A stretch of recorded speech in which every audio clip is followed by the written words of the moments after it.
आवाज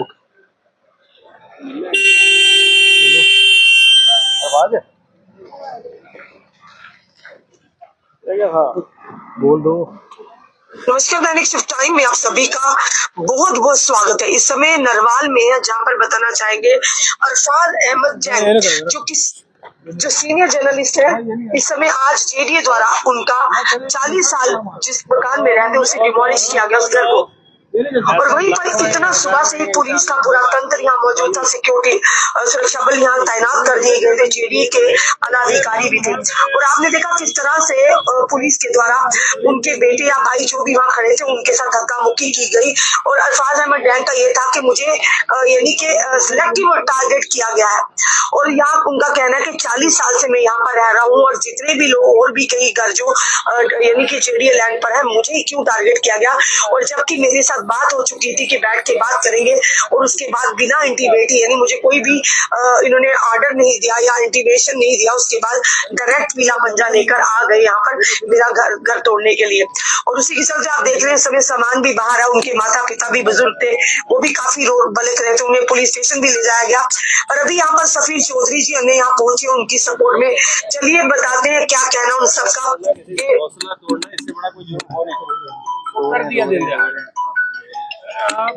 और इस समय आप देखिए उनके पिताजी जो है वो रो रहे हैं। जिनका आशियाना उजड़ गया, 40 साल पुराना आशियाना था, और उसी के चलते इस समय आप देख रहे हैं यहाँ के हालात जो देख रहे हैं। किसी का जब आशियाना टूटता, चाहे अरफाज अहमद जैन की बात नहीं करते, चाहे कोई भी हो, सवाल हमारा भी यहाँ रहेगा कि प्रशासन 40 साल से आंखें बंद था, आंखें बंद किए हुए था। ऐसा क्यों होता है कि जब आशियाना बन जाता, 30 40 साल हो जाते बनाए, फिर जाके एडमिनिस्ट्रेशन जागती है या विभाग जागता है। पहले ही क्यों नहीं, जब इसकी नींव रखी जाती तभी क्यों नहीं रोका जाता, ताकि लोगों का सरमाया ना लगे, लोग अपना कहीं और आशियाना बना सके। पर इस समय तस्वीरें जो है काफी परेशान कर देने वाली तस्वीरें हैं, चाहे अरफाज अहमद जैन हो, चाहे एक आम इंसान हो। जब भी किसी का आशियाना उजड़ता है तो कितनी तकलीफ होती है, वो भली भांति हर कोई समझ सकता है।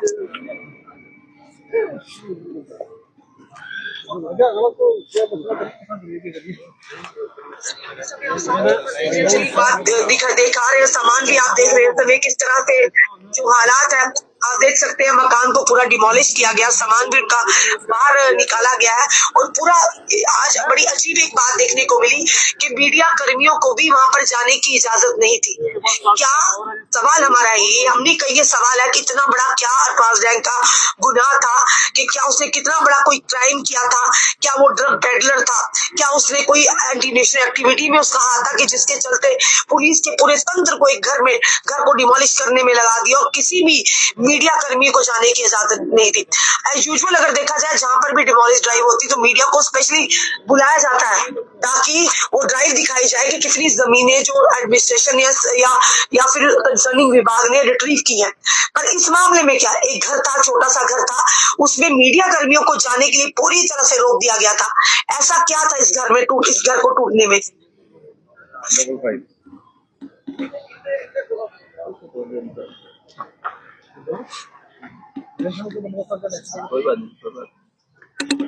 वो क्या कहते हैं, क्या नहीं?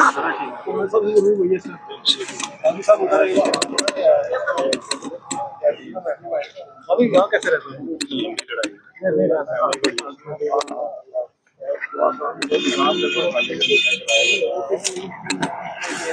शफीर जी क्या कहना चाहेंगे? जैसे आज देखिए, मैं ये जो जुल्म की इंतहा होती है ना, वो जुल्म की इंतहा देखने आज यहाँ पर पहुंचा था, और अपनी चश्मदीद आंखों से आज देखा है हमने कि भाई जुल्म जब होता है तो किस तरीके से होता है। एक ऐसा घर जो पिछले 40 साल से है, 80 साल बुजुर्गों की उम्र है, आज वो रोड पे आ गए हैं। कोई सामान जितना वो जल्दी में निकाल सके वो निकाला, बाकी का अंदर दब गया। आप देख सकते हैं फैन चैन किस तरीके सारी चीजें पड़ी हुई है, बच्चों का सामान सारा पड़ा हुआ है। मेरा सवाल है सरकार से और खासकर जेडीए के वीसी साहब से कि जनाब आप यहाँ पर क्या बनाने वाले हैं? ये 5 मरले का आशियाना तोड़ के आप यहाँ पर बनाने वाले क्या है? कि भाई कौन से गवर्नमेंट के यूज में ये जगह आने वाली थी जिससे पता नहीं कोई यहाँ पर यूनिवर्सिटी बननी है, कॉलेज बनना है, क्या बनना है। और इस जमीन का स्टेटस और हमारे सामने बेमाल है उसका स्टेटस एक ही है। इस जमीन का स्टेटस और फारूक अब्दुल्ला साहब की कोठी का स्टेटस एक ही है। और हजारों के हिसाब से आज भी कंस्ट्रक्शन जेडी की लैंड पे चल रही है, जहां पर आपके जो गुर्गे हैं वो जाते हैं 10,000 लेते हैं और वापस चले जाते हैं, अगले दिन लेंटर पड़ जाता है। ये सब कुछ जम्मू की जनता, जम्मू कश्मीर के लोग देख रहे हैं और ये जुल्म जिस तरीके से हो रहा है, ये मैं समझता हूं कि भाई अब तो इंतहा हो गई है, अब लोगों को खड़ा होना होगा। तो स्पेसिफिकली मैं आज उमर अब्दुल्ला साहब को यहाँ से मुबारकबाद देना चाहूंगा कि जनाब जो इतना भारी मैंडेट लेके आप आए थे नहीं, हम सरकार बना के कि हम बीजेपी को रोकेंगे। बीजेपी के दौर में लोग इस लाल पीले पंजे से जो है वो परेशान थे, तो आपको लेके आए थे, तो वो डबल स्पीड में चलना शुरू हो गया। कल कश्मीर में आपने देखा किस तरीके से वहां पर बच्चे रो रहे थे, आज यहाँ पर रो रहे हैं। आज अरफाज डैंग के बच्चे हैं, कल मेरे होंगे, परसों आपके होंगे, बारी सबकी आनी है। और हर उस आदमी की आनी है जो चुप करके घर में बैठा हुआ है इस टाइम, सोच रहा है कि मैं चुप रहूंगा तो बच जाऊंगा। जिस दिन वो मुंह से आवाज निकालेगा उसका असर भी यही होगा। मेरी उमर अब्दुल्ला साहब से दरखास्त है कि जनाब आप कुर्सी छोड़ दें, रिजाइन कर दें। बहुत आपने हमारे जो कर्म कर लिया हमारे लोगों पे, हमारे गरीब लोगों पे। एक तरफ से आप कहते हैं नहीं 5-5 मरले में घर बना के देंगे, और दूसरी तरफ से जो है इस तरीके से किया जाता है। और दूसरा मैंने देखा है यहाँ पर जिसको हम कहते हैं डेमोक्रेसी का फोर्थ पिलर, ये फोर्थ पिलर डेमोक्रेसी का टूट के यहाँ पड़ा हुआ दिख रहा है आपको, ये देख लीजिए आप। मैं समझता हूँ कि फोर्थ पिलर जिसको कहते हैं ना, सच पूछना, सच बोलना, सच्चे सवाल पूछना, जो है किसी के वो हजम नहीं हो रहे हैं। एक तरफ जो है इस तरीके से जितने ड्रग्स पेडलर उनके घरों को, उनकी प्रॉपर्टीज को अटैच किया जाता है, और एक मीडिया कर्मी जो लोगों की आवाज उठाता है उसके घर को आके सुबह दिन दाड़े गिरा दिया जाता है। ये लोग देख रहे हैं, लोग समझ रहे हैं, और इसका जवाब जो है आने वाले इलेक्शन के अंदर भी उमर अब्दुल्ला साहब को मिल जाए। अरफाज जी, आप क्या कहना चाहेंगे इसको लेके, जैसे आपका घर तोड़ा गया? कहना क्या है, आपके सामने है सारा, यहाँ पे देख सकते हो आप। सच दिखाने का यही नतीजा मिलता है। आज के बाद मेरे को नहीं लगता कोई भी जर्नलिस्ट, कोई भी व्यक्ति, कोई भी सोशल एक्टिविस्ट जो है ना, सच दिखाने की हिम्मत कर पाएगा। ये मेरा घर नहीं तोड़ा, ये मेरी कमर तोड़ी है। मेरी फैमिली सड़कों पे है, आज बिना छत के है, और मेरे को नहीं लगता इससे बुरा वक्त किसी और के साथ हो सकता है। और इन्होंने उन लोगों को खुश करने के लिए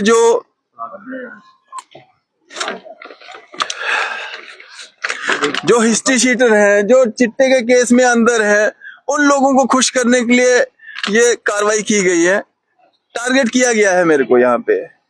मेरी फैमिली अभी मतलब आप देख सकते हैं, रो रहे हैं, बिलख रहे हैं। यहाँ पे जुल्म अगर कुछ है तो इससे बढ़ के कोई जुल्म नहीं हो सकता है।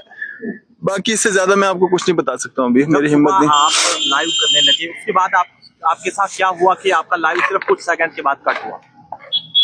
आप लाइव की बात करते हैं, मेरे को एक फोन कॉल तक नहीं करने दिया। एज अ जर्नलिस्ट जो मेरा काम था, भाई आपको तोड़ना तोड़ो, कोई बात नहीं। एज अ जर्नलिस्ट जो मेरा जानकारी देने का काम है वो तो मेरे को करने दो।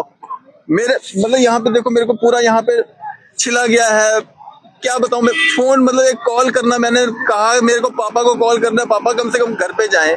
हम 3 लड़के थे यहाँ पे, तीनों को थाने लेके बिठा दिया। अभी आया हूँ मैं वहां से, 5 मिनट हुए आए हुए। मतलब इतनी अंधेर नगरी, बात करने का किसी को मौका ना दे। आप अचानक से सुबह आ जाते हो, भाई इतना क्या है। 40 साल हो गया मैं यहाँ पे रहते हुए, आज तक कहाँ सोए हुए थे आप सारे।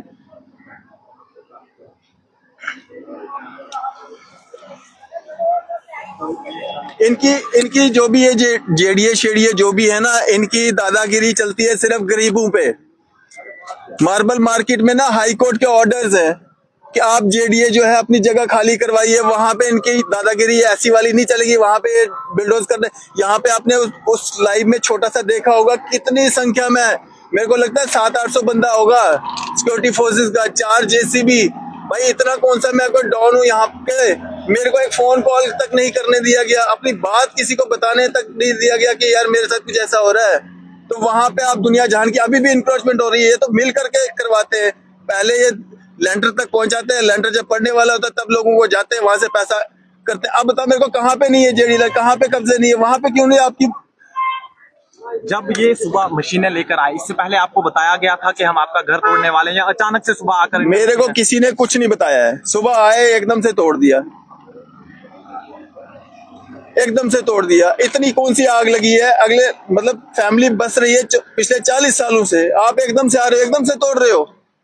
किसी एक बंदे को खुश करने के लिए आपको समझ में नहीं आ रहा कि टारगेट किया गया है। ये कहाँ कहाँ पे ड्राइव चली है आज के दिन में, और कहीं पे आपने चलाई ड्राइव, कहीं पे सुनी आपने ड्राइव चली है। एक अरफाज रैंक का घर इलीगल है, एक अरफाज घर के घर मतलब उस पर ड्राइव चलेगी, या उसकी फैमिली के किसी मेंबर का अगर घर है तो उस पे ड्राइव चलेगी। ये सरासर टारगेट किया गया है और ये आम लोगों के लिए भी, जर्नलिस्टों के लिए भी, सोशल एक्टिविस्टों के लिए भी एक सबक सिखाया गया है। ये मेरे जरिए उन सब लोगों को एक सबक सिखाया गया है जो नेक नियति से अपना काम करना चाहते हैं। चापलूसियां करो, इनके पैरों में पड़े रहो, आपको कोई कुछ नहीं करेगा, लेकिन अगर आप सच दिखाते हो आपके साथ यही कुछ होगा। इंसाफ की उम्मीद है भी आपको कि इंसाफ मिलेगा? आपको भैया इंसाफ मिलेगा। मेरे को 10 साल के बाद जाऊंगा मैं कहीं कोर्ट में, लड़ूंगा मैं केस, मेरा मकान टूट गया ना, आज कहाँ जाऊं मैं? आज कौन देगा मेरे को इंसाफ? आज मैं अपनी फैमिली को कहाँ लेके जाऊं?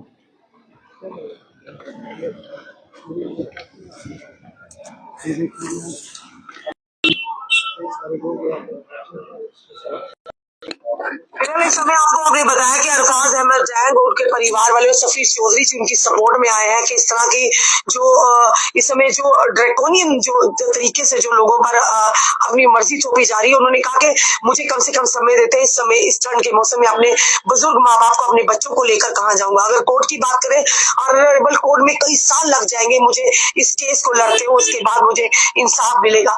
पर अभी मैं कहाँ जाऊँ? फिलहाल बड़े सारे सवाल है, क्योंकि कहीं ना कहीं ये कहेंगे अरफाज अहमद जैंग ने, सुबह भी आपने देखा किस तरह से उनके घर वालों के साथ धक्का मुक्की की गई थी, और ये उनका कहना है कि कहीं ना कहीं उन्हें सिलेक्टिव टारगेट किया गया है। और सफीर चौधरी भी वहां पे पहुंचे और उन्होंने कहा कि इस समय लोगों को बाहर निकलना होगा, आज इनके साथ कल किसी के साथ भी होगा। और अरफाज अहमद जैंग ने सुबह भी कहा था कि कई सारे ऐसे घर है जो स्टेट लैंड पर या केडीए लैंड पर बने हुए हैं, और सबसे बड़ी सामान जो सामने दिखा रहे हैं, और इस समय जो सामान आपको बताया वो सामान आप देख रहे हैं, समय जो सामान आप देख रहे हैं ये उसी के घर का सामान है। अरफाज अहमद जैंग का कितनी मशक्कतों के साथ, कितनी मुसीबतों के साथ पाई इंसान जोड़ता, दिन रात मेहनत करता है, और उसके बाद ये सामान जो बनाता है, सामान भी सड़कों पर उसका दरबदर, यानी ये फेंका हुआ सामान के साथ उनके बुजुर्ग माँ बाप, उनके बच्चे इस समय कहाँ जाएंगे? आज इनके साथ कल किसी और के साथ भी हो सकता है। अगर वाकई हमें सोर्सेज के हवाले से पता चला कि इनसे के साथ बात होनी चाहिए, क्योंकि कई लोग ये भी कह रहे हैं बड़ा अच्छा हुआ अगर स्टेट लैंड पर बनाया। तो हमारा सवाल यही रहेगा बार बार, अगर 40 साल से अरफाज अहमद जैंग ने जेडीए लैंड पर अपना घर बनाया था, तो इससे पहले शासन प्रशासन क्या सोया था? उन लोगों पर जो स्टेट लैंड पर अपना कब्जा करते हैं, तो उन पर पहले से क्यों नहीं उन्हें शिकंजा कसा जाता, ताकि वो अपना सरमाया जमा पूंजी ना लगाए? उन्हें पानी के कनेक्शन किसने दिए? उन्हें बिजली के कनेक्शन किसने दिए? ये सवाल हमारा हर एक बार जब इस तरह की डिमोलिश होती है हम बोलते हैं। उससे भी बड़ी बात, आज मीडिया के ऊपर क्यों रोक लगा दी गई? पुलिस को ऐसा क्या प्रेशर था कि पुलिस मीडिया वालों के, मीडिया कर्मियों के भी फोन छीन रही थी? यानी जब भी कहीं डिमोलिश ड्राइव होती, चाहे वो डीजेडीए की हो, अन्य विभाग की हो, तो तुरंत मीडिया को बुलाया जाता है, उन्हीं के कारकुन या उन्हीं के कर्मचारी मीडिया को बुलाते हैं, और वहां पर मीडिया खड़ा होकर दिखाती है कि इतनी जमीन, इतने घर को डिमोलिश किया, इतनी जमीन रिट्रीव की। आज अरफाज अहमद जैंग के घर को डिमोलिश किया गया, फिर क्यों इतना तंत्र वहां एकत्र था? क्यों नहीं मीडिया को जाने दिया? आखिर किस बात का डर था? फिलहाल ये दृश्य हमने आपके साथ साझा किए हैं, और ये वही जानता है जिसके सर से छत जाता है। और जितनी भी जनता इस समय देख रही है, अपनी राय जरूर कमेंट बॉक्स में रखिएगा कि आखिर चल क्या रहा है। क्या वाकई अरफाज अहमद जैंग ने जो पहले ही सुबह लगाया था कि पिक एंड चूज की पॉलिसी की जा रही है, हो सकता है किसी रंजिश की तरह ऐसा किया हो? वाकई माना कि उसने जेडीए लैंड पर बनाया, पर जेडीए को उन्हें मौका देना चाहिए ताकि वो अपना सामान, साजो सामान, अपने परिवार को किसी अलग जगह पर रख सके, ताकि इस ठंड उन्हें कोई परेशानी ना हो। जनता अपनी राय भी रखिएगा और इस वीडियो को शेयर भी कीजिएगा। जुड़े रहिए ऐसे हमारे साथ अगले अपडेट के लिए।